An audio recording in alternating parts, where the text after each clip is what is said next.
Artificial wombs and synthetic milk. The end of motherhood? The womb is humanity's first home. The breast is humanity's first altar. And the mother, biologically, spiritually, energetically, is the original sanctuary. But what happens when those roles, those organs, and those sacred functions are no longer required? This is not a theoretical question. It's happening now. We're entering an era where motherhood is no longer biologically necessary.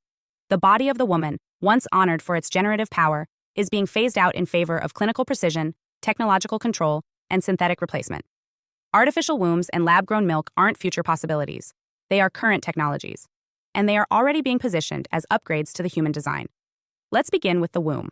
In 2022, a biotech startup called Ectolife made international headlines for unveiling a conceptual model of artificial womb facilities. Rows of transparent pods housing lab-grown embryos, monitored by sensors, regulated by AI.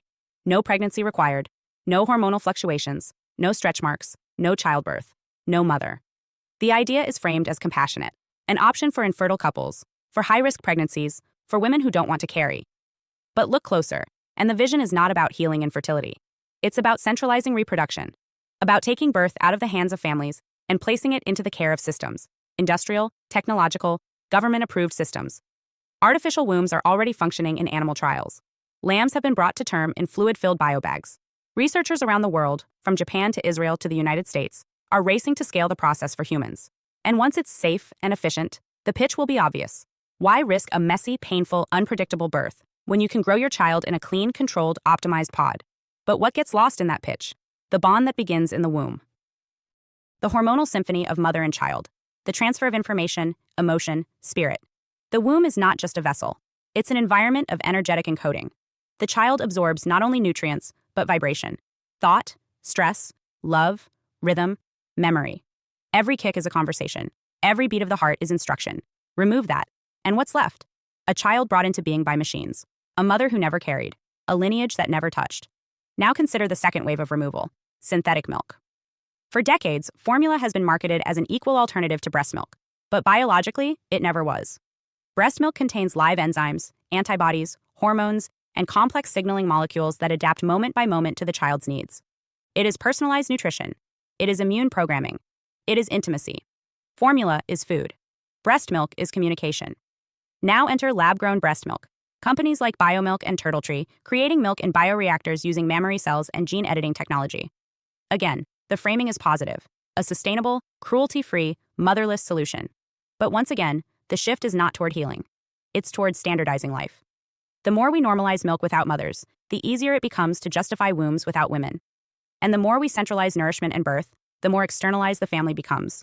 Parenthood becomes not an act of creation, but a consumer choice, a subscription service, an upload.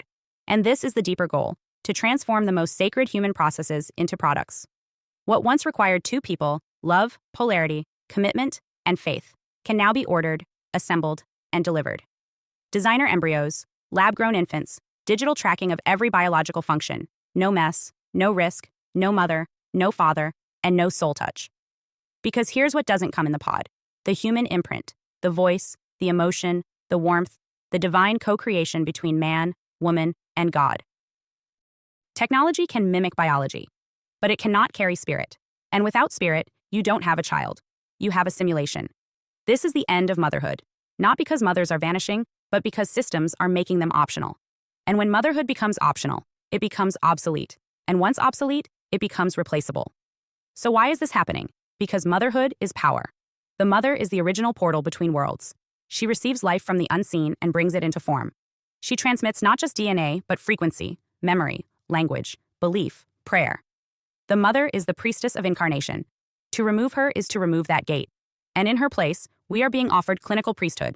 Scientists, programmers, regulators, and bioengineers who control the entry point of life, who decide what genes are edited, what traits are allowed, what outcomes are desired. Birth becomes eugenics in a lab coat. Motherhood becomes a function performed by machines. This is not progress, it's desecration. It's the commercialization of conception, the digitization of life, the corporatization of origin, and it comes wrapped in convenience, compassion, and safety. But behind the curtain, it is something much colder: the theft of soul-bearing power from women, from families, from humanity. When the child no longer begins in the womb, when the bond is no longer written in milk, when the mother is no longer required, what is left? a species born from code, fed by algorithms, parented by institutions, programmed for efficiency. This is not just the end of motherhood. It is the end of memory, the end of touch, the end of being human-born, unless we see it, name it, and remember the difference between life and production. This is dissolving the family structure.